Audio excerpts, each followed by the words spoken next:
श्रद्धा मम ते मते स्मृतिरपि त्वय्यर्चनं चापि ते हस्तावञ्जलये कथाश्रुतिरतः कर्णोक्षिसम्प्रेक्ष्यते स्वस्तत्यां व्यसनमशिरो नतिपरं सेवेदृशीयेन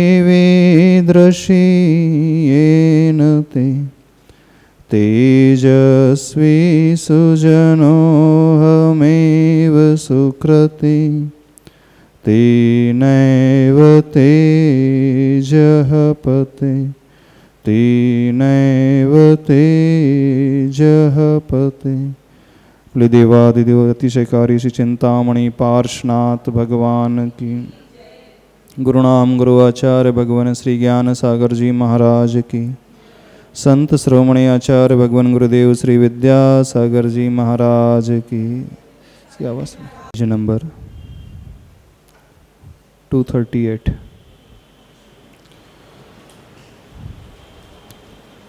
कल तक जो विषय हुआ, राहु ने उस सूर्य को पूर्ण रूप से अपने मुख में ग्रास बना लिया। उसी विषय को अब थोड़ा सा और आगे बढ़ाते हैं।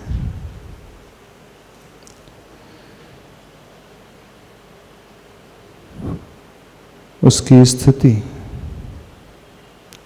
कैसी हो गई है?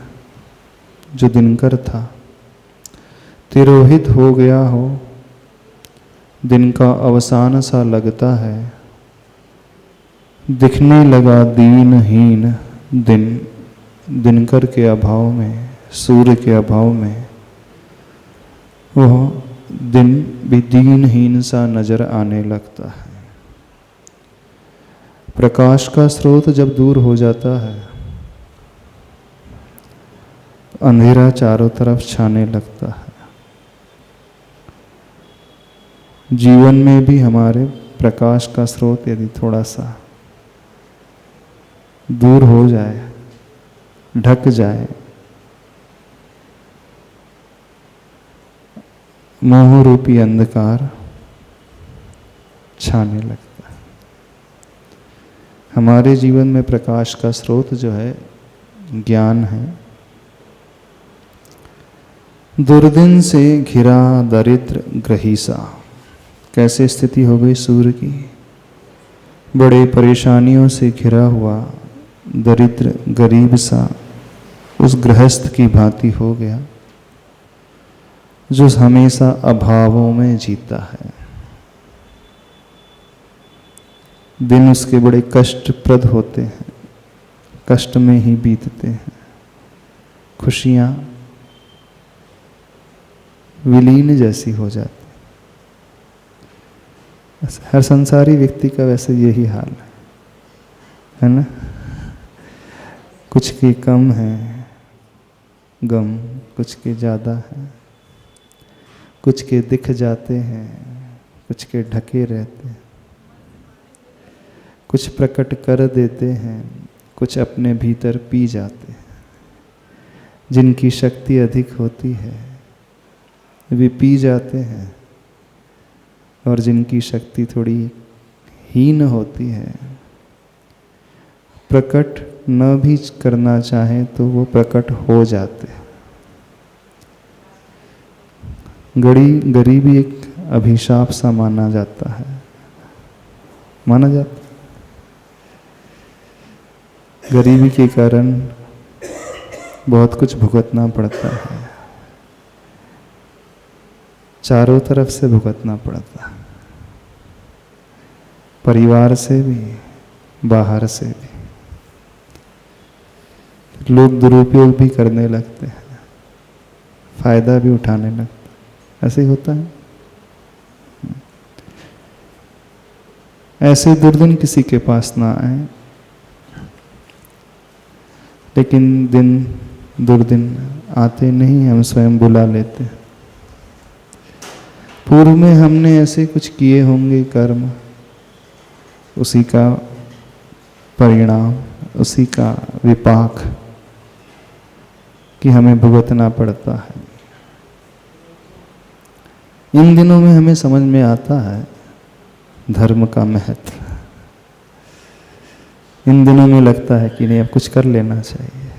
अच्छे दिनों में समझ में नहीं आता, सुख के दिनों में व्यक्ति याद नहीं करता है, भूल सा जाता है। तो दुर्दिन ना आए, इस प्रकार का पुरुषार्थ वर्तमान में रहते हुए हम करें तो अच्छा होगा। विषय को आगे बढ़ाते हैं। यह संध्या काल है या अकाल में काल का आगमन, तिलक से विरहित ललना ललाट तलसम, गगनांगना का आंगन अभिराम कहाँ रहा वह। दिन के समय में ही ऐसा प्रतीत होने लगा जैसे संध्या काल हो गई हो, सूर्यास्त होने को है। ऐसा भ्रम हो रहा है कि ये संध्या काल है या अकाल में ही काल का आगमन हो गया है।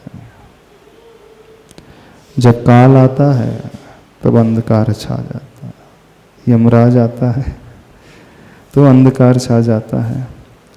कैसी स्थिति हो गई है? तिलक से विरहित ललना ललाट तलसम, यानी ललना यानी वह स्त्री जिसके ललाट में, माथे में वह तिलक, वह बिंदी नहीं है। वैधव्य जैसी स्थिति, विधवा जैसी स्थिति हो गई। गगन अंगना का आंगन अभिराम कहाँ रहा वह। उस आकाश रूपी आंगन में वो मोहकता, अभिराम, वो सुंदरता, वो प्रकाश, वो उज्ज्वलता का वातावरण अब कहीं भी नजर नहीं आ रहा है। दिशाओं की दशा बदली, जीर्ण ज्वर्ण ग्रसित काया सी, कमल बंधु नहीं दिखा सो, कमल दल मुकुलित हुआ। कमनीयता में कमी आई अक्रम, वन का उपवन का जीवन वह मिठता सा लगता है। और पेज नंबर 239, पवन का पीवन संजीवन लुटता सा लगता है। अग्नि मित्र है ना पवन का, तेज तत्व का स्रोत है ना सूर्य। क्या कहा जा रहा है? दिशाओं की दशा बदली बदली सी लग रही है। वो काया कैसी हो गई है? जीर्ण हो गई है, जैसे ज्वर से प्रभावित हो जाती है, बुखार से प्रभावित हो जाती है, एकदम जीर्ण शीर्ण हो जाती है, जिस काया में कोई बल नहीं होता है। ऐसी ही दिशा प्रतीत हो रही हो। कमल बंधु नहीं दिखा सो। कमल बंधु कौन होता है? नहीं जानते? कमल का बंधु, कमल को खिलाने में जो सहयोगी होता है, भाई की भूमिका निभाता है, वह कमल बंधु यानी वह सूर्य कहलाता है। कमल बंधु नहीं दिखा सो, कमल दल मुकुलित हुआ। कमलों का समूह जो खिला हुआ था सूर्य के उदय में, मुरझा गया, उसकी पंखुड़ियां बंद हो गईं। कमनीयता में कमी आई अक्रम, उसकी सुंदरता में कमी आ गई। अक्रम मैंने बिना क्रम के ही। जो कमनीयता, कमी अंधकार में आनी चाहिए थी, सूर्यास्त के पश्चात आनी चाहिए थी, उम्र के पड़ाव में आनी चाहिए थी, वह उम्र के पहले ही आ गई। चूंकि अकाल में इस प्रकार का वातावरण पैदा हो गया था। वन का उपवन का जीवन वह मिठता सा लगता है। सूर्य उस प्रभाकर के अभाव में वो वन, वो उपवन, बाग बगीचे सबका जीवन मिटता सा प्रतीत होता है और पवन का पीवन संजीवन लुटता सा लगता है। पवन यानी हवा, वायु, पीवन संजीवन यानी उसका जीवन संजीवन लुट सा रहा हो। क्यों? अग्नि मित्र है ना पवन का, तेज तत्व का स्रोत है ना सूर्य। क्योंकि पवन को, वायु को मित्र कहा जाता है अग्नि का। हवा बहने पर अग्नि और प्रज्वलित हो उठती है, धधक धधक करके जलती है। तो उस तेज तत्व का स्रोत जो है, उस अग्नि का स्रोत क्या है? वह सूर्य। जब अपने मित्र को, अग्नि को वो नहीं पा रहा हो, पवन, तो उसकी स्थिति भी कैसी हो रही है? मानो वो लुट सा रहा हो, बड़ा दुखी है। अरुक अथक पथिक होकर भी पवन के पद थमे हैं आज, मित्र की आजीविका लुटती देख। वायु को क्या कहा गया है? अरुक। अरुक का अर्थ जो रुकता नहीं हो कभी, हमेशा चलता रहता है, हमेशा बहता रहता है। जीवन चलने का ही नाम है। अथक, अथक प्रयास आप बोलते ना, वैसे इसका शाब्दिक अर्थ क्या है? बिना थके, बिना हार माने। अथक पथिक होकर भी, क्या विशेषता है पवन की? ना ही वो कभी रुकता है और ना ही वो कभी थकता है, हमेशा प्रवाहमान रहता है, हमेशा आगे बढ़ते रहता है, हमेशा ही बहते रहता है, चलते रहता है। लेकिन वह पवन भी रुक सा गया है, इसलिए चूंकि उसके मित्र की आजीविका लुटती उसने देख ली है। उसका मित्र जो है सूर्य, अग्नि, वह नजर नहीं आ रहा है। तो जो हमेशा चलने वाला, हमेशा आगे बहने वाला, वह भी रुक सा जाता है। होता है जिससे आपकी मित्रता हो प्रगाढ़ और वह, अथवा उसका वियोग हो जाए, थोड़ा सा विकल्प तो हो जाता है, हो जाता। व्यक्ति को थोड़ा सा विचार आने लगता है, क्या ये लोक व्यवहार में होता है। तो वैसी ही स्थिति उस पवन की हो गई। मासूम ममता की मूर्ति, स्वैर विहारी स्वतंत्र संगी, संगीत जीवी संयम तंत्री, सर्व संगों से मुक्त निसंग, अंग ही संगाती संगी जिसका, संग समाज सेवी वात्सल्यपूर्ण वक्षस्थल, तमो रजो अवगुण हनि सतोगुणी श्रमगुण धनी, वैर विरोधी वेद बोधी, संध्या की शंका में शंका से शंकाकुल, आकस्मिक भय से व्याकुल, जिसके पंख भर आए हैं श्लथ पक्षी दल, वह विहंगम दृश्य दर्शन छोड़ अपनी अपनी नीड़ों पर आमौन बैठ जाता है, जिसका तन और चिंता की सुदूर गहनता में बैठ जाता है जिसका मन। समझ में आया क्या कहा गया? ये कविता किसके लिए लिखी गई है? उन पक्षियों के लिखी गई। वे पंछी कैसे होते हैं? जो खुले आसमान में विचरण करते हैं, उड़ते ही रहते हैं। बहुत अच्छी विशेषताएं बताई जा रही हैं। वो पक्षी बिल्कुल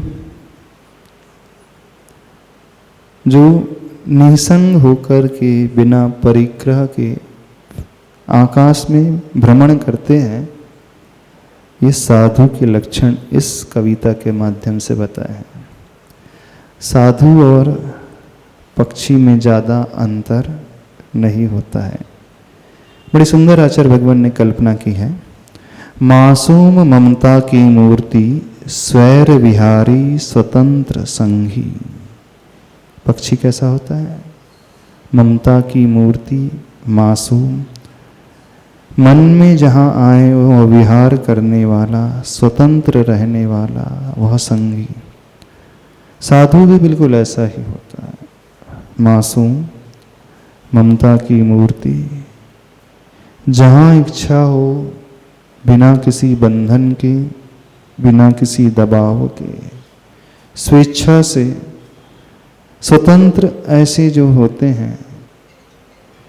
संगीत जीवी संयम तंत्री, पक्षी की विशेषता संगीत ध्वनि से ही जीवित रहने वाले और संयम ही जिनका तंत्र होता है, संयमित रहते हैं ना। संयमित कैसे संयमित रहते हैं? रात्रि में वे घूमना फिरना उड़ना बंद कर देते हैं, अपने ही निवास अपने ही घर में आ जाते हैं, खाना पीना सब कुछ छोड़ देते हैं, प्रातःकाल उठते ही वह निकल पड़ते हैं अपनी दिनचर्या की। जो संयम जीव का लक्षण होता है, संयम को पालन करने वाला है, वैसे ही लक्षण पशु के हैं। पक्षी के वैसे ही लक्षण पक्षी के हैं। एक पक्षी होकर के भी वो इतना संयम तंत्री हो सकता है। सर्व संगों से मुक्त निसंग। संग का अर्थ होता है, क्या होता है? परिग्रह। सर्व संगों से मुक्त, निसंग। साधु भी बिल्कुल ऐसा ही होता है। समस्त संग,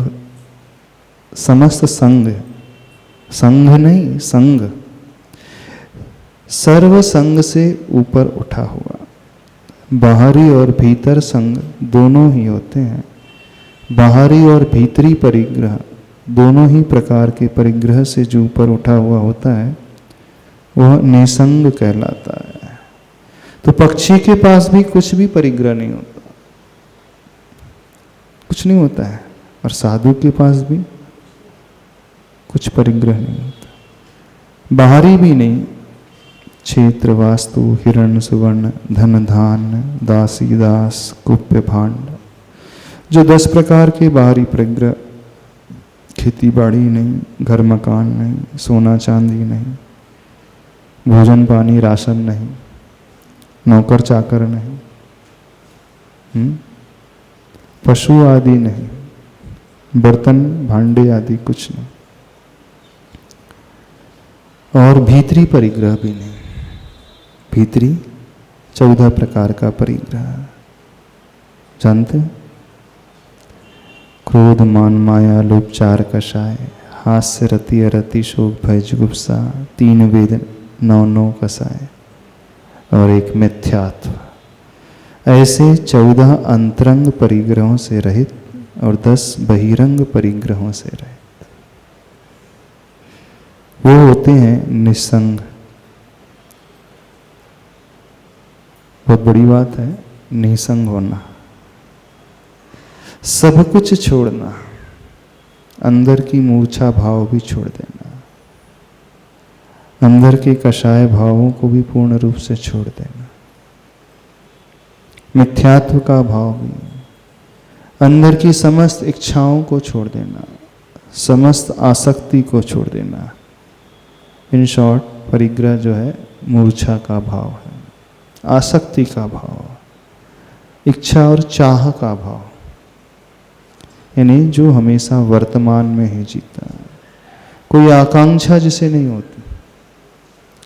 पक्षी जो होता है भोजन जोड़ करके नहीं रखता अपने लिए, ला लेता, भर करके ला लेता चोंच में। भले ही वो खेत खलिहान से ऊपर उड़ रहा हो, उसके ऊपर जा रहा हो, भले ही अनाज का भंडार कहीं लगा हो, वहां जाकर के खा तो लेगा, लेकिन अपने घोंसले में चोंच से भर करके लाके रख ले। हमने तो किसी पक्षी को देखा नहीं आज तक। उसे चिंता नहीं होती कल क्या होगा। अनाज आज मिल रहा है, कल मिले न मिले, किसान उसे भर करके कहीं और रख ले, उसके मन में कभी विकल्प नहीं आता।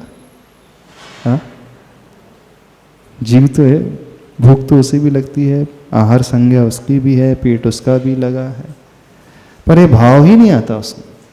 नहीं, कितना वो निष्प्रह होता है, कोई ईहा ही नहीं, कोई इच्छा ही नहीं कि भविष्य के लिए मैं संग्रहित करके जोड़ करके रख लूं। एक पक्षी की पर्याय में रहने वाला जीव और एक मनुष्य की पर्याय में रहने वाला, और वह छोड़ता कभी नहीं। पक्षी जोड़ता नहीं, ये छोड़ता नहीं। भले ही ना भी मिले तो मूर्छा तो बनी ही रहती है, आसक्ति गहरी बनी ही रहती, लेकिन साधु उस आसक्ति से पूर्ण रूप से ऊपर उठा हुआ होता है।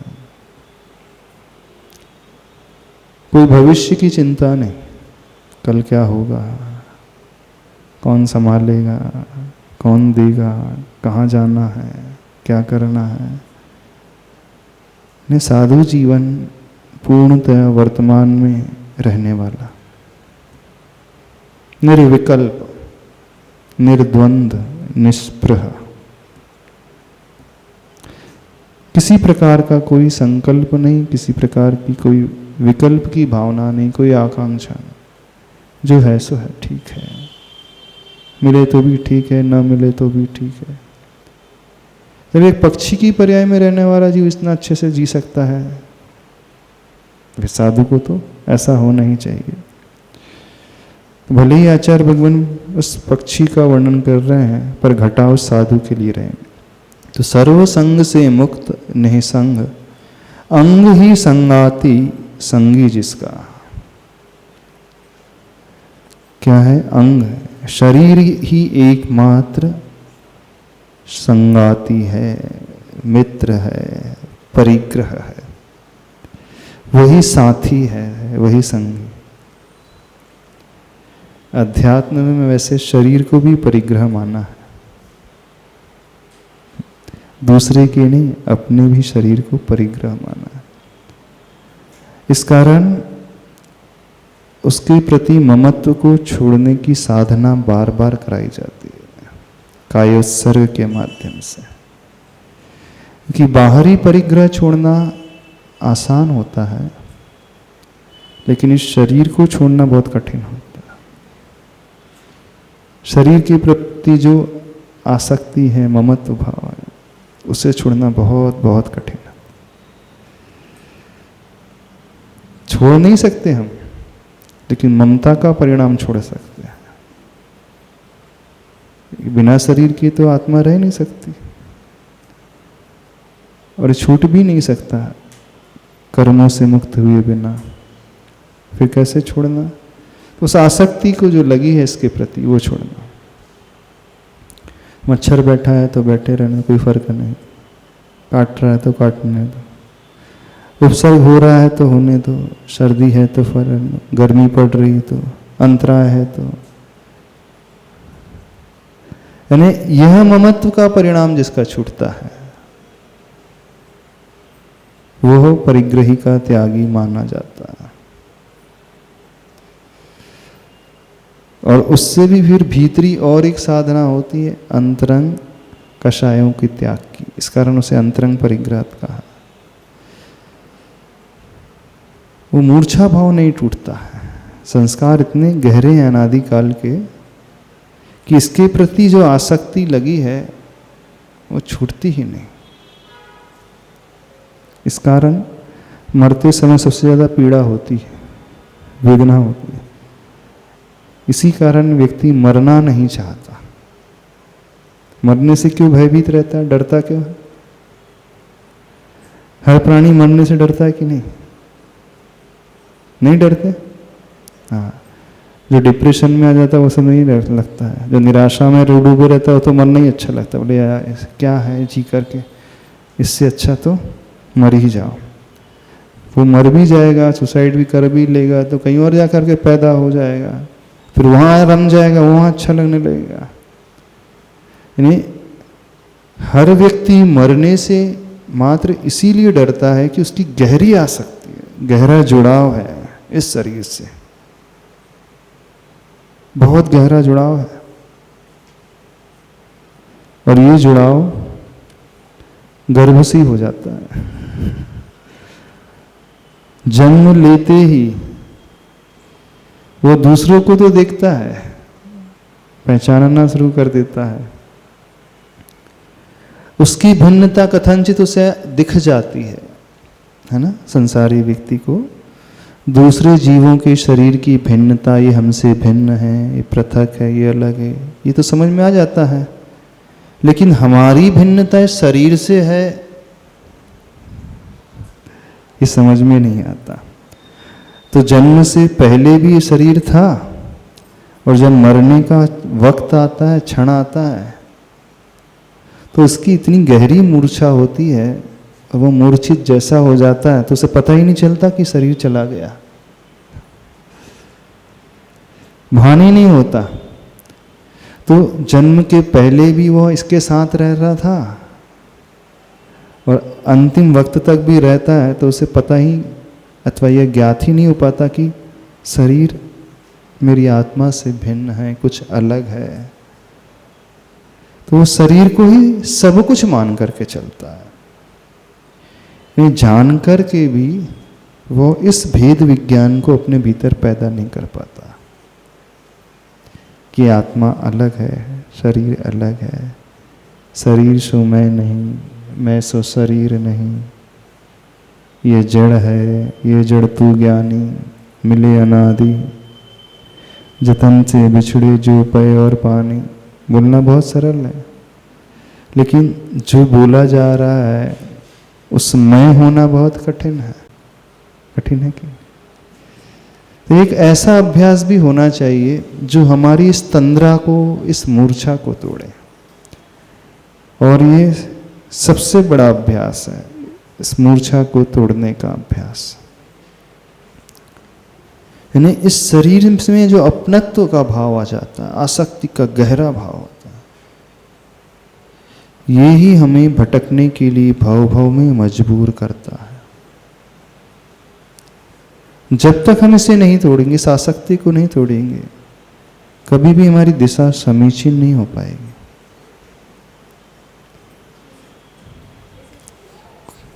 क्या पूछ रहे? ये आसक्ति टूटेगी कैसे महाराज? आसक्ति शरीर से कैसे टूटेगी? दोनों के स्वरूप को, दोनों के स्वभाव को जान करके।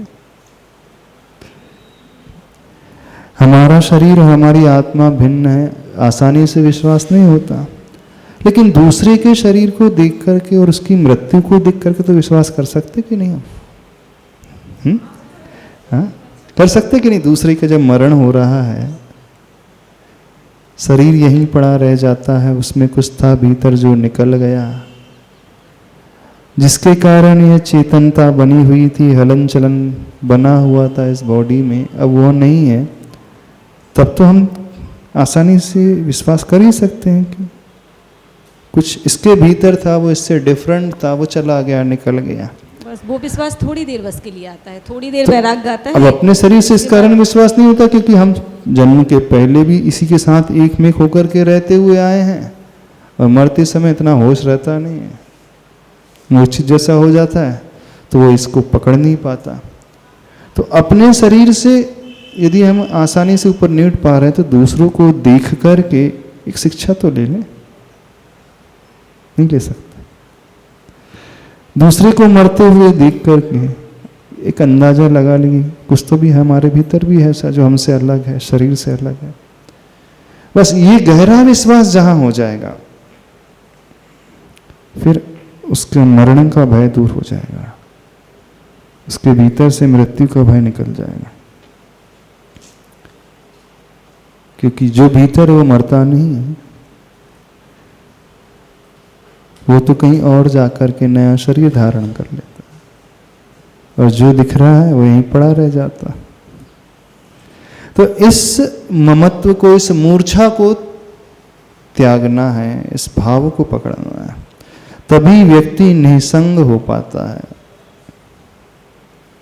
कैसे हो पाएगा? अब बड़ा कठिन है, क्योंकि अनादिकाल के संस्कार सबके ऐसे लगे, एक के नहीं, अनादिकाल के संस्कार सबके। वह इसी के लिए जीता है, इसी को सब कुछ मानता है, इसके अलावा कुछ और भी होता है वो सोच ही नहीं पाता। सोचना कभी, शांति से ठंडे दिमाग से बैठ करके सोचने की कोशिश करें। इस मूर्छा को तोड़ें सभी लोग। सबसे गहरी मूर्छा है, सबसे गहरी आसक्ति है, उसी लिए कायोत्सर्ग किया जाता है। और इसकी आसक्ति ये वाली टूट गई, फिर वो हर परिस्थिति में बड़ा आराम से रहता है। इसका सबसे बड़ा लाभ मुनि महाराज को ही नहीं, कर्म निर्जरा के लिए नहीं है रहे। कर्म निर्जरा तो परोक्ष, वो तो हमें दिख ही नहीं रही कि जो व्यक्ति मूर्छा भाव नहीं रख रहा है, ऐसी साधना कर रहा है, इस भेद विज्ञान के बल पे जी रहा है, उसके कर्म निर्जरित हो रहे हैं, ये तो दिखते ही नहीं है। उसका सबसे बड़ा लाभ वर्तमान में यही हो जाता है, जिसकी यह आसक्ति टूट जाती है वो हर हाल में बड़ा प्रसन्न रहेगा। शरीर में कुछ भी होता रहे तो ज़्यादा टेंशन नहीं होगा उससे। भविष्य में जो लाभ मिलेगा वो अलग, लेकिन वर्तमान के जीवन में ही प्रतिकूलता से डिगा नहीं पाएंगे। हम ये कह रहे हैं शारीरिक प्रतिकूलताएं, क्योंकि व्यक्ति सबसे ज़्यादा शारीरिक प्रतिकूलताओं से घबराता है। सबको एक भय है, जितने बैठे ना अभी तो बढ़िया है, कहीं हमें भविष्य में कोई बीमारी ना हो जाए, है ना, वेदना का भय, बीमारी का भय। अभी कुछ बीमारी नहीं है, लेकिन एक विचार आ जाता है ना बार बार, जब वो देखता है पड़ोसी 30 साल का था, उसे अटैक आ गया, 20 साल का था वो निपट गया, उसे ब्लड कैंसर हो गया है, उसको लीवर की प्रॉब्लम होने लगी है, उसको हार्ट की समस्या होने लगी है, बैक एक होना शुरू हो गया, उसे फ्रोजन शोल्डर हो रहा है, बीपी हाई हो रहा है, और कौन सी बीमारी की चिंता लगी रहती है आप लोग? आजकल थायराइड, हाँ आजकल थायराइड है, गठियावाद है, न जाने कितनी। वर्तमान में उसे कोई समस्या नहीं है, लेकिन एक भय बाद में जाकर के कोई बीमारी ना लग जाए। और फैक्ट ये है कि कोई बच सकता नहीं बीमारी से। बड़े से बड़ा स्पेशलिस्ट डॉक्टर स्वयं भी नहीं बच सकता, कोई नहीं बच सकता। ऑर्थोपेडिक सर्जन वो भी नहीं बच सकता हड्डी की बीमारी से। कार्डियक स्पेशलिस्ट है वो भी हार्ट की बीमारी से नहीं बच पाएगा। एमडी है वो भी बीपी की बीमारी से, शुगर से नहीं बच पा रहा है। किसी ना किसी स्टेज में लाइफ में हर एक व्यक्ति को घेरेगी बीमारियां। वो इस भय से वर्तमान में बड़ा परेशान, टेंशन जो आई नहीं है, भविष्य में आने की संभावना उसे दिखने लगी है, अथवा दूसरों को देख करके वो एक कल्पना करने लगा है, भाव धारणा बनाने लगा है, जब उन्हें हो गया तो मुझे भी हो जाएगा, फिर कौन संभालेगा, फिर कैसा होगा, फिर बुढ़ापे में कैसे हम रह पाएंगे। एक चिंता, एक फितूरी भीतर ही भीतर हमेशा चलते रहते। तो सबसे बड़ा लाभ इसमें होगा, यानी वह मूर्छा हमारी शरीर के प्रति टूट जाएगी तो व्यक्ति बड़ा निश्चिंत हो जाएगा। मूर्छा टूटते ही उसे अपना मानेगा नहीं, तो सड़ने वाला है, गलने वाला है, छूटने वाला है ही, अपना है ही नहीं, इसका संबंध है कुछ समय का। और ये भाव भीतर गहरा पैदा हो गया, फिर वो हर परिस्थिति को जीतने वाला हो जाएगा। यानी वर्तमान के जीवन में भी उस कायोत्सर्ग का, इस मूर्छा भाव के टूटने का सबसे बड़ा लाभ है। मात्र कायोत्सर्ग की साधना अथवा इस भेद विज्ञान की भाव की साधना भविष्य के लिए सब कुछ देती है ऐसा नहीं, भविष्य में ही सब कुछ देती है ऐसा नहीं है, वर्तमान के जीवन को भी बहुत अच्छा मजबूत बनाती। भेद विज्ञान का लाभ बहुत होता है, इसे पकड़ने की, इसे समझने की कोशिश करो। यदि आनंद में रहना है, निष्फिक्र निश्चिंत रहना है, तो अब टेंशन में ही रहना है तो बात अलग है। विषय क्या चल रहा था, हम कहाँ से कहाँ पहुँच गए। निसंग का विषय चल रहा था, परिग्रह से ऊपर उठने का विषय चल रहा था। वो जो आकाश में उड़ने वाला पंछी जो है निसंग होता है, और साधु मुनि भी जो होते हैं निसंग होते हैं, और निसंग इसी भावना के बल पर होते हैं। शरीर छूटेगा नहीं, लेकिन बुद्धि से शरीर छूट जाएगा इस आत्मा से। ये कहलाती भेद विज्ञान की दृष्टि। पर्याय कभी रहित होगी नहीं आत्मा से। इस शरीर की पर्याय संसार में रहते कभी छूटेगी नहीं, अलग हो नहीं सकती, लेकिन बुद्धि के माध्यम से तो अलग हो सकती है कि नहीं हो सकती। और हमें यही करना है इस भेद विज्ञान में, उस अंतरंग परिग्रह को जीतने के लिए, इस मूर्छा को तोड़ने के लिए यही भाव अपने भीतर लाने की कोशिश करना है। और ये बहुत बड़ा भाव है, सामान्य नहीं है, बहुत महान है, जो हमारे अनादिकाल के संस्कार के ऊपर एक बहुत बड़ा प्रहार करता है। समझना, कोशिश तो करो, भले पूरा ना आ सके। और उसका अभ्यास होता है, आचार्य भगवान कहते हैं कायोत्सर्ग के माध्यम से। इन्हें दिन में बीच बीच में कायोत्सर्ग किया करें। कायोत्सर्ग का अर्थ नहीं नौबाण नमोकार मंत्र। कायोत्सर्ग का अर्थ होता है काय को उत्सर्ग यानी त्यागना, अर्थात उसके प्रति ममत्व भाव को छोड़ देना।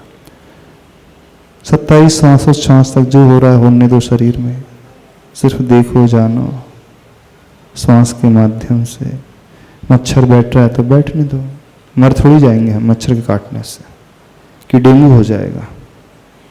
आप लोगों की क्या धारणा है, मच्छर काट लेगा तो डेंगू हो जाएगा। मुनि महाराज तो दिगंबर ही रहते हैं, तो उन्हें दिन भर मच्छर काटते ही रहते हैं। हमें तो दिखा नहीं मुनि महाराज को डेंगू हो गया हो। और कटनी में तो फेमस है, क्या फेमस है कटनी के? मच्छर फेमस है कटनी के। और कुछ फेमस हो अथवा ना हो, लेकिन बड़े बड़े मच्छर बहुत फेमस है। फेमस है कि नहीं? अब दिगंबर अवस्था में तो वो हमेशा स्वागत करते ही रहते हैं, आरती उतारते ही रहते हैं। उतारते हैं कि नहीं? रात्रि की बेला में, दिन की बेला में भी उतारते रहते हैं। फिर भी कोई मुनि महाराज डेंगू से चले गए, ऐसा सुनने में नहीं आया अभी तक हमारे। आया? नहीं आया? तो थोड़ा सा कष्ट को सहन करना सीखे, उस ममत्व को तोड़ना सीखे जो काय के शरीर के प्रति है, तो उसका लाभ इस पर्याय में भी बहुत अच्छे से होगा। यानी हम अंदर से मजबूत बन जाएंगे। चलिए आगे चलिए। अंग ही संगाति संगी जिसका, संग समाज सेवी वात्सल्य पूर्व वक्ष स्थल। संग और समाज का वो सेवी यानी सेवा करने वाला, वात्सल्य से वो भरा हुआ वो पक्षी होता है। साधु भी बिल्कुल ऐसे ही होते हैं, संग में समूह में रहते हैं, समाज की संग की सेवा करते हैं। तमो रजो अवगुण हनि, सतो गुणी श्रम गुण धनी। तमोगुण रजोगुण ये अवगुण माने जाते हैं। हिंदू परंपरा में 3 प्रकार के गुणों का वर्णन आता है, तमोगुण, रजोगुण और सतोगुण। तमोगुण होता है, तम का अर्थ होता है अंधकार, तमसो मां ज्योतिर्गमय। तमस से, अंधकार से ज्योति की ओर, प्रकाश की ओर। तो एक ऐसा गुण होता है जो तमोगुण माना जाता है, जो तामसिक वृत्ति वाला, क्रूर स्वभाव वाला, विषयों में लंपट रहने वाला, उग्र स्वभाव वाला, बहुत ज्यादा तामसिक नेचर, शांत नहीं, वैसा ही भोजन करने वाला, एकदम गरिष्ठ, चटक पटक, एकदम मिर्ची आदि ये होते ना। तो जो अंधकार की ओर लेकर के जाते हैं, तमस की ओर लेकर के जाते हैं, तो एक वो तमोगुण होता है, और एक होता है रजोगुण, जिसे कहा जाता है राजसी वृत्ति। एक वृत्ति होती है ऐशो आराम में जीने वाली, इंद्रियों के विषयों में ही डूबे रहने वाली वृत्ति, भोगो भोग में ही लीन रहने वाली वृत्ति। खाओ पियो ऐश करो। जिंदगी मिली है किस लिए? घूमने फिरने, खाने पीने, ऐश करने, ऐशो आराम से जीने के लिए। जब तक जीवन है, जब तक शक्ति है शरीर में, तब तक उसका उपयोग खूब अच्छे से विषयों में कर लेना चाहिए। फिर बुढ़ापे में तो क्या है? एक वृत्ति यह है रजोगुण वाली, जितना हो सके बढ़िया छक करके विषयों को भोग ले, जितना हो सके, बिल्कुल छोड़ना नहीं। आज जो कल्चर है प्रायः रजोगुण का है। वेस्टर्न कल्चर तो ये है, वो लोग कमाते ही इसलिए, बोले कमा किस लिए रहे हैं, इस कारण मंडे टू फ्राइडे वो अच्छे से वर्क करते हैं, फ्राइडे वर्किंग होते हैं और सैटरडे संडे फुल्ली एंजॉय करते हैं। 2 दिन फुल्ली एंजॉय कर देंगे, 5 दिन मेहनत करेंगे। किस लिए अपन मेहनत करें? एंजॉयमेंट करने के लिए। जीवन मिला है, भव मिला है, पर्याय मिली है, पैसा मिला है, सुविधाएं मिली, क्यों मिली? त्यागने के लिए। अरे बेवकूफ़ी है त्यागना तो। जब तक जियो सुख से जियो, ऋण लेकर के घी पियो, ऋणम कृत्वा घृतम पिबेत, यावत् जीवेत सुखम जीवेत, भस्मीभूतस्य देहस्य पुनरागमनम कुथा। जब यह देह भस्म हो जाएगी, फिर इसका पुनरागमन किसने देखा है? फिर से जन्म हो, हम फिर से कहीं पैदा हो, कौन जानता है? कोई जानता है? किसने देखा है? तो जब तक है शरीर है तब तक ही है सब कुछ है। इसलिए बढ़िया, जो इच्छा हो वो करो, जो खाना है वो खाओ, जो पीना है वो पियो, जहाँ जाना है वहाँ जाओ। ऐसे अधिकांश लोग मिल जाएंगे। वो आज की नई पीढ़ी जो है रजोगुण वाली है। आपके बच्चे तो छोड़ दो, आपके कलीग्स, आपके हम उम्र वाले जो त्याग तपस्या आदि कुछ नहीं करते, धर्म नहीं करते, व्रत नहीं करते। अभी आप लोग से कई होंगे जो रात को भोजन त्याग भी नहीं किया, अभी भी रात्रि में भोजन भी करते होंगे, नॉनवेज भी खा लेते होंगे, इनडायरेक्ट वाला, डायरेक्ट वाला नहीं, है ना? बोले इतनी अच्छी अच्छी चीज़ें हैं संसार में खाने पीने के लिए, टेस्ट तो लेना ही चाहिए, नहीं लेना चाहिए तो वो खा पी लेते हैं बिल्कुल। मरने के बाद फिर थोड़ी मिलेगा। और पुण्योदय से पैसा मिला है तो उपयोग करना चाहिए। तो ये रजोगुण कहलाता है, यानी तमोगुण और रजोगुण अवगुण कहलाते हैं। तो वो पक्षी अथवा वे साधु कैसे होते हैं? तमो रजो अवगुण हनि, इन अवगुणों को हनन करने वाले, नष्ट करने वाले। सतो गुणी श्रम गुण धनी, कौन से गुण का पालन करने वाले? सात्विकता जिसके भीतर होती है वह सतोगुण कहलाता है। धर्म में जो जीवन जीता है, त्याग में जो जीवन जीता है, ईमानदारी से, करुणा में जिसका जीवन होता है, सेवा भाव से जो भरा हुआ होता है, दूसरों को लेकर के चलने वाला होता है, कषाय जिसकी मंद होती है, त्याग आदि से, दान आदि से परिपूर्ण होता है, परिश्रम करने वाला होता है, वह सतोगुण का धारी माना जाता है। सतोगुणी श्रमगुण धनी। श्रमण जो होते हैं, श्रमण वही जो श्रम करे। कौन सा श्रम? खुदाई नहीं करेंगे रास्ते की। कौन सा श्रम?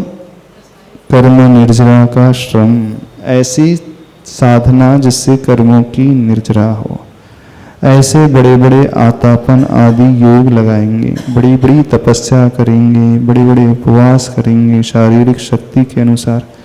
इस श्रम को करने वाले होते हैं, वो श्रमण कहलाते हैं। श्रम गुण धनी। वे पंछी भी अपने श्रम पर विश्वास करते हैं, बैठे बैठे नहीं खाते। वैर विरोधी वेद बोधी, किसका विरोध कर रहे हैं? एक दूसरे का विरोध नहीं, वैर का विरोध, यानी वैर को तिलांजलि देने वाले। वैर अपने मन में कभी पालते नहीं हैं। इसका सीधा सा अर्थ है क्षमा गुण से जो सहित रहते हैं। वेद बोधि, वेद का अर्थ है ज्ञान। वेद को, बोधि को जो जानने वाले होते हैं, अथवा बोधि अथवा रत्नत्रय को भी बोधि कहा जाता है, अथवा बोधि का अर्थ ज्ञान ले लें तो वेद का अर्थ जानने के अर्थ में। तो सही वेद को, सही ज्ञान को जानने वाले, संध्या की शंका से शंकाकुल, आकस्मिक भय से व्याकुल। अब प्रसंग क्या चल रहा था?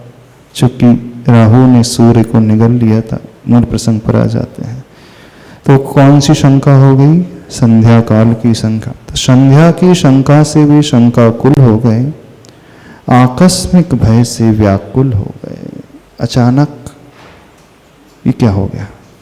एक भय होता है सप्त भयों में, आकस्मिक भय। 7 प्रकार के भय होते हैं ना, मरण का भय, वेदना का भय, अगुप्ति का भय, अत्राण का भय, आकस्मिक भय, इहलोक भय, परलोक भय।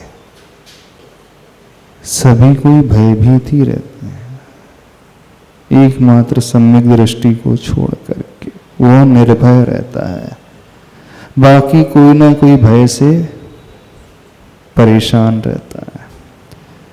तो कौन सा भय है? एक आकस्मिक, अचानक कुछ हो ना जाए, जिसकी चर्चा कर रहे थे ना, अभी तक तो बढ़िया है शरीर, अचानक बीमारी न आ जाए।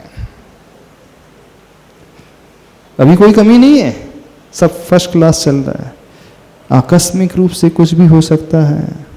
और ये बहुत बड़ा भय है आज के जमाने में, छोटा भय नहीं है, बहुत बड़ा भय है। सभी लोग डरे रहते हैं, अरे जो होगा सो होगा, जब होगा देख लेंगे, क्या परेशानी। यानी उस भय के कारण व्यक्ति पहले से ही उस दुख को उठाना शुरू कर देता है जो दुख भविष्य में आने वाला होता है। भय के कारण पहले से वो वेदना झेलने लगता है जो भविष्य में उसे मिलने वाली है। मान लीजिए बारिश का सीजन आ रहा है, मौसम विभाग कह रहा है कि इस बार अच्छी बारिश होगी। तो मौसम विभाग की भविष्यवाणी को सुनकर के एक व्यक्ति अपने घर में छतरी लेकर के बैठ जाता है। ठीक है? क्यों? ठीक क्यों नहीं? फोरकास्टिंग, वेदर फोरकास्टिंग क्या है? नेक्स्ट 10 डेज में हैवी रेन होने वाली है, अथवा नेक्स्ट मंथ हैवी रेन होने वाली है। तो समझदार है कि नहीं? तैयारी करना चाहिए कि नहीं भविष्य की? क्यों? जब बारिश होने वाली, घनघोर बारिश होना चाहिए, तो तैयारी करना चाहिए कि नहीं? नहीं करनी चाहिए तैयारी? अरे तो उसने पूरी तैयारी कर ली, छतरी में लेकर के एकदम बैठ गया, बढ़िया है, मेरी बारिश हो रही है, हो सकती कभी भी। तो वो अलर्ट है पहले से। ठीक है कि नहीं? नहीं है ठीक? क्यों, क्या परेशानी हो गई? अच्छा, लेकर के उसे रख लेना चाहिए घर में, छाता खोल करके नहीं रखना चाहिए। अच्छा, जो खोल करके बैठा है अभी से, जो 1 महीने बाद बारिश होने वाली है, अभी से घर में छाता खोल करके बैठा है, वो कौन है? वो हाँ, बहुत, वो कौन है? कैसा, वो किस टाइप का व्यक्ति है जो 1 महीने बाद वाली बारिश को लेकर के आज से छाता खोल करके बैठ गया, वो भी घर में? ठीक है? ऐसा व्यक्ति ठीक है? क्या कहोगे ऐसे व्यक्ति? बेवकूफ, सनकी, कि मूर्ख? कि भविष्य की तैयारी करना चाहिए कि नहीं करना चाहिए, आप बताओ। तैयारी होना चाहिए कि नहीं होना चाहिए? होना चाहिए। अच्छा, तो तैयारी में खरीद करके इंतजाम करके रख ले, खोल करके नहीं रखना चाहिए। अब 10 साल बाद आपको बीमारी होने वाली है बीमारी आपको 10 साल बाद हो, तो 1 ही महीने पहले कर रहा था वो तो छाता 1 महीने पहले, जो 1 महीने बाद होने वाली बारिश हो वो 1 महीने खोल करके बैठा है। और आप लोग जो बीमारी 10 साल बाद आने वाली है, 5 साल बाद आने वाली, अरे कैसा होगा उस समय, बड़े टेंशन में है। अभी भविष्यवाणी हुई 5 साल बाद आने वाली बीमारी, अभी इसे टेंशन में। ठीक है, इंतजाम कर ले, बीमारी तो पैसे का इंतजाम कर ले, डॉक्टर को देख करके रख ले, कि टेंशन लेना शुरू कर दे। अभी से आकुल व्याकुल,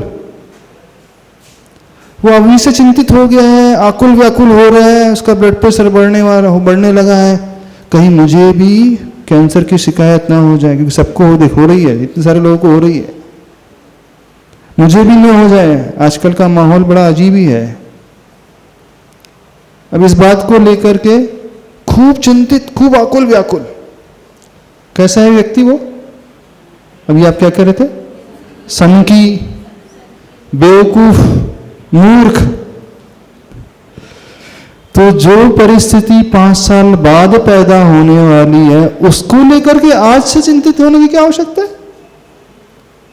तो उससे तो अच्छा लाख गुना वो व्यक्ति है जो छतरी खोल करके बैठा है, वो तो 1 ही महीने पहले खोल करके बैठा है। वो तो 5 साल पहले तो नहीं खोला कि उसने 5 साल बाद की फोरकास्टिंग सुन करके छतरी खोल ली। आपकी दृष्टि में वो मूर्ख लग रहा है। थोड़ा सा अपने भीतर झांक करके देख लो, कितने बड़े वाले हो आप, कितने बड़े वाले। हर व्यक्ति बड़ा परेशान, हर व्यक्ति चिंतित है आज आकस्मिक भय को लेकर के, भविष्य में कहीं कुछ गड़बड़ ना हो जाए, चोरी ना हो जाए, भविष्य में दुकान नहीं चली तो, बेटा खराब निकल गया तो, बहू खराब आ गई तो। और इसकी चिंता होती कि नहीं? अब सही सही बताना, है ना? बहू खराब आ गई तो, अथवा बहू नहीं मिली तो, अथवा पोता नहीं हुआ तो, पोते की शादी अच्छी नहीं हुई तो, पोती के लिए लड़का अच्छा नहीं मिला तो, 20 साल बाद जो होने वाली है उसके लिए अभी छतरी खोल करके बैठ गए सारे के सारे। अब जो बारिश 20 वर्ष बाद होने वाली है उसके लिए अभी जो छतरी। बहुत ग्रेट है आप लोग, सभी लोग बहुत ग्रेट है कि नहीं? सबके पास बड़ी बड़ी छतरी हैं। किसी के पास बड़ा छाता है, किसी के पास 10 साल बाद वाला छाता, किसी का 15 साल वाला। आप लोग कितने साल वाला छाता है? कोई चिंतित नहीं रहते, कोई चिंता नहीं रहती किसी को? बेटे की चिंता नहीं रहती, बेटी की चिंता नहीं रहती। सही सही बोलना, सारे के सारे चिंतित रहते हैं जितने हैं।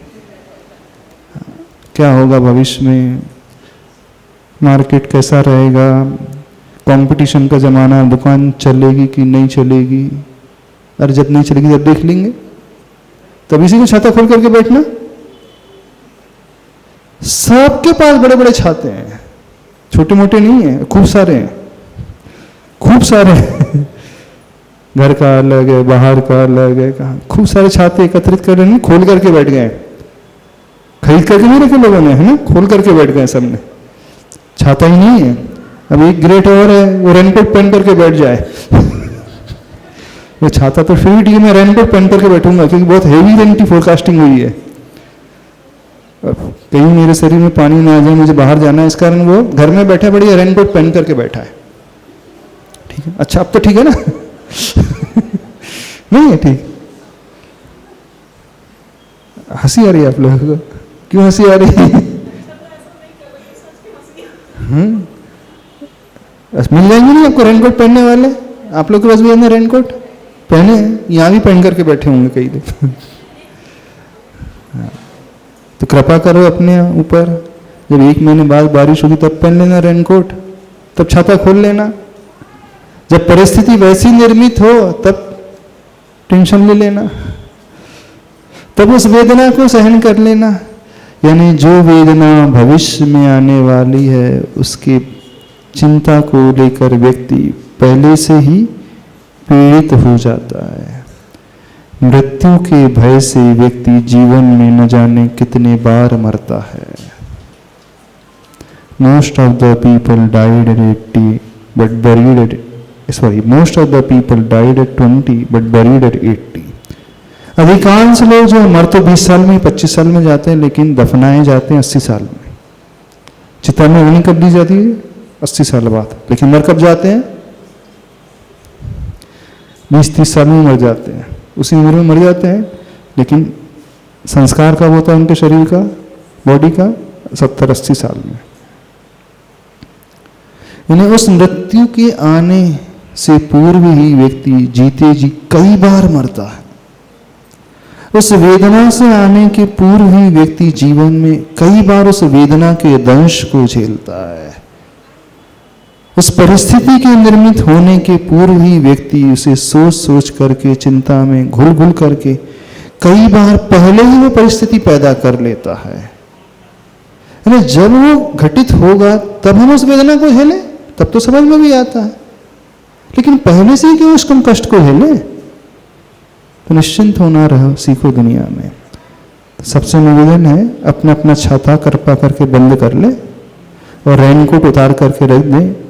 बारिश अभी नहीं होने वाली ठीक है बारिश अभी नहीं होने वाली। जब बारिश हो, बारिश होने के बाद पहन लेना, कोई भीगोगे नहीं, और भीग भी जाओगे तो गलोगे नहीं। बारिश शुरू हो जाए उसके बाद थोड़ा सा भीग करके भी छाता खोल लोगे, कोई कष्ट नहीं होगा, परेशानी नहीं होगी, चिंता नहीं करना। कर लोगे अपने ऊपर कृपा, उस भय को जीत लोगे, आकस्मिक भय को नहीं जीत पाओगे। सब भयभीत हैं, बड़े परेशान हैं। चलो आगे। आकस्मिक भय से व्याकुल जिसके पंख भर आए हैं, श्लथ पक्षी दल वह विहंगम दृश्य दर्शन छोड़ अपनी अपनी नीड़ों पर आ मौन बैठ जाता है, जिसका तन और चिंता की सुदूर गहनता में बैठ जाता है जिसका मन। उस भय से डर करके वे पक्षी जिनके पंख भर आए हैं, श्लथ यानी थके मांदे वे पक्षियों के दल, उन विहंगम दृश्य दर्शन को छोड़ करके, उन सुंदर दृश्यों को छोड़ करके अपने अपने नीड़ों यानी अपने अपने घोंसलों पर आ गए। मौन बैठ जाता है जिसका तन, एकदम शांत होकर के, भयभीत होकर के, दुबक करके वे पक्षी अपने अपने घोंसलों में बैठ जाते हैं और चिंता की सुदूर गहनता में बैठ जाता है जिसका मन। चिंता की सुदूर गहनता में, ऐसे गहन, वो 1 महीने बाद होने वाली बारिश की चिंता में, 10 साल बाद आने वाली बीमारी की चिंता में, 5 साल बाद आने वाली परिस्थिति की चिंता में, 5 साल बाद जो बहू नहीं आएगी उसकी चिंता में, बेटी नहीं आएगी, हाँ बेटी की शादी नहीं हुई उसकी चिंता, हाँ। और जितने प्रकार की आप सोच सकते हो, पता नहीं कितने प्रकार की, हर कदम कदम पर। तो वो पक्षी लोग भी चिंता की सुदूर गहनता में बैठ जाता है जिसका मन, कंपित है अनुकंपा से अनुक्षण, सो तन में कंपन है। तन कपा रहा है, क्यों कंपित है? कंपित है अनुकंपा से, प्रतिक्षण अनुक्षण प्रतिपल वो कांप रहे हैं उस भय से। Page number 240। अंदर के आर्दित कण आर्त के कारण बाहर आ आकर क्रंदन कर रहे हैं। जो भीतर आर्दित का अर्थ होता है भीगे हुए कण हैं, आर्त यानी उस पीड़ा के कारण, कष्ट के कारण बाहर आ आकर क्रंदन कर रहे हैं, वे विलाप कर रहे हैं, रो रहे हैं। ये तो कल के ही कर्ण हैं, परंतु खेद है कल का रव। कहाँ है वह कल रव?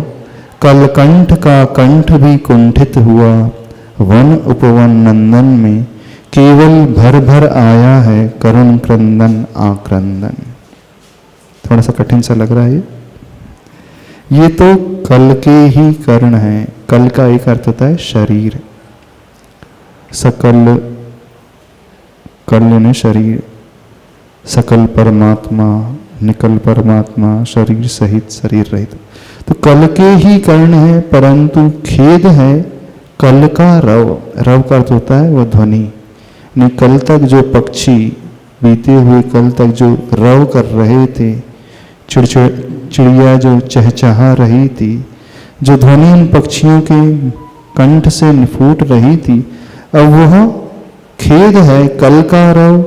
कहाँ है वह कल रव?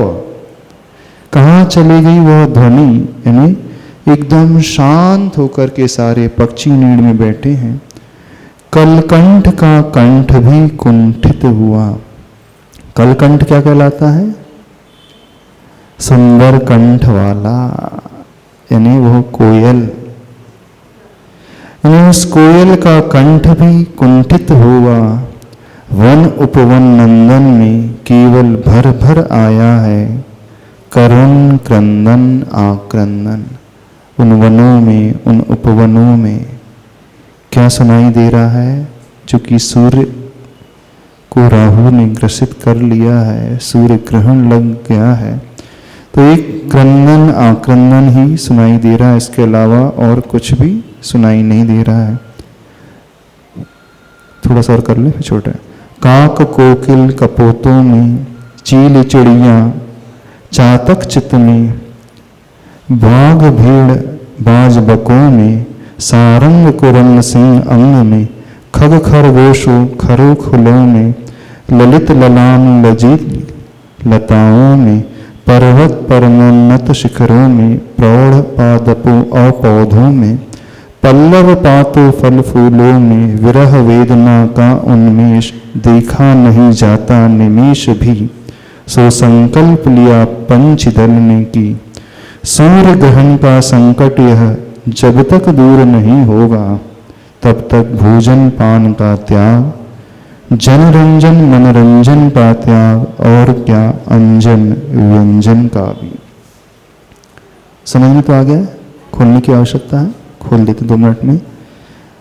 काक यानी वे कौए हों, कोयल हो, कपोतन कबूतरों में, चील हो, चिड़िया हो, चातक के चित्तों में, वो बाघ हैं, वो भेड़ हैं, वो बाज हैं, वो बगुले हैं, बको हैं, वो सारंग है, कुरंग यानी वो हिरण है, सिंह है उनके अंगों में, वो खग यानी वे पक्षी हैं, खरगोश हैं, खर यानी वो गधों में, खलों में, ललित ललाम लजील लताओं में, वे सुंदर सुंदर लताओं में, पर्वत है परम उन्नत शिखरों में, प्रौढ़ पादपों यानी वृक्षों में और पौधों में, पल्लव पत्तियों में, फल और फूलों में, विरह वेदना का उन्मेष देखा नहीं जाता निमेष भी।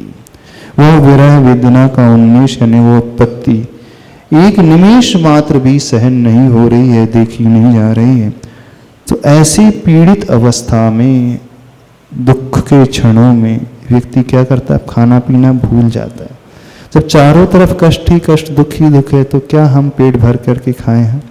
शांति से बैठ जाते हैं। सो संकल्प लिया पंची दल ने कि सूर्य ग्रहण का संकट यह जब तक दूर नहीं होगा, तब तक भोजन और पानी का त्याग, जनरंजन और मनोरंजन का भी त्याग, और क्या अंजन व्यंजन का भी त्याग।